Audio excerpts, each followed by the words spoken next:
और चलिए बात करते हैं बंगाल की, जहां बेलडांगा में हिंसा के बाद हालात पर फिलहाल पुलिस का कड़ा पहरा है। उपद्रवियों की धरपकड़ जारी है और इंटरनेट सेवाओं पर भी पैनी नजर रखी जा रही है।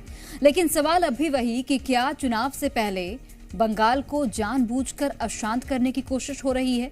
क्या कानून व्यवस्था पूरी तरह कंट्रोल में है या सियासत की आग में आम लोग जल रहे हैं? देखिए आप रिपोर्ट।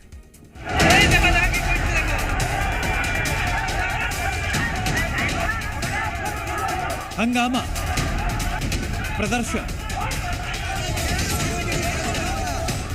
हिंसा और बवाल। बंगाल के चुनावी रक्तचरित्र की ये सबसे ताजा तस्वीरें हैं।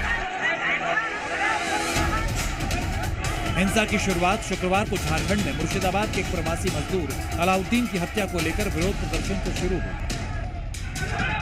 प्रदर्शन शनिवार को भी जारी रहा और इस दौरान जी मीडिया और पुलिस पर कट्टरपंथियों ने हमले भी किए। झारखंड में पश्चिम बंगाल के मजदूर की मौत हो गई। परिवार ने कहा बंगाली बोलने की वजह से हत्या हुई। अलाउद्दीन को पीट कर मार डालने का आरोप है।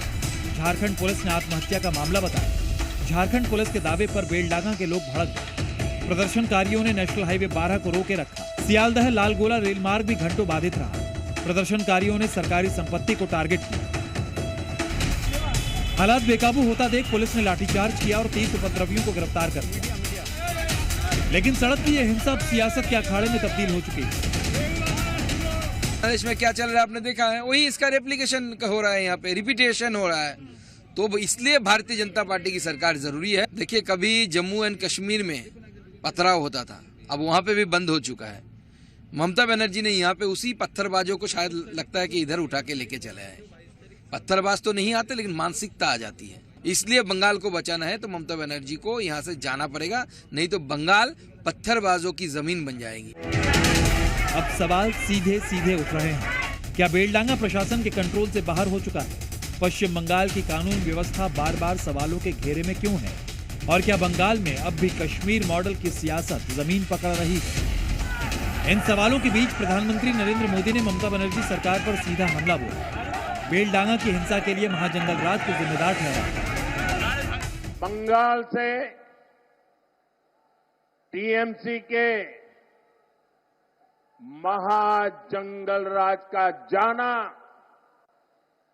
और बीजेपी के सुशासन का आना, ये बहुत जरूरी है। प्रधानमंत्री के हमले के बाद सियासत और तेज हो गई। कांग्रेस नेता अधीर रंजन चौधरी ने भी ममता सरकार को कटघरे में खड़ा किया। इनकी बात सुनने के लिए कोई तैयार नहीं है, न यहाँ के प्रशासन, न शासन, न सरकार, कोई तैयार नहीं है।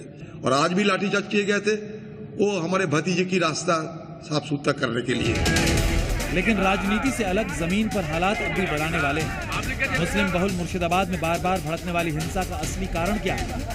क्या ये सिर्फ गुस्सा था या फिर किसी बड़ी साजिश की पटकथा? सबसे बड़ा सवाल यही है कि चुनाव से पहले ही पश्चिम बंगाल बार बार हिंसा की आग में क्यों झुलसता है? और क्या ममता सरकार हालात संभालने में नाकाम साबित हो रही है? फिलहाल बेलडांगा में भारी पुलिस बल तैनात है। इंटरनेट सेवाओं पर नजर रखी जा रही है, लेकिन माहौल अब भी तनावपूर्ण बना हुआ है। ब्यूरो रिपोर्ट, जी मीडिया।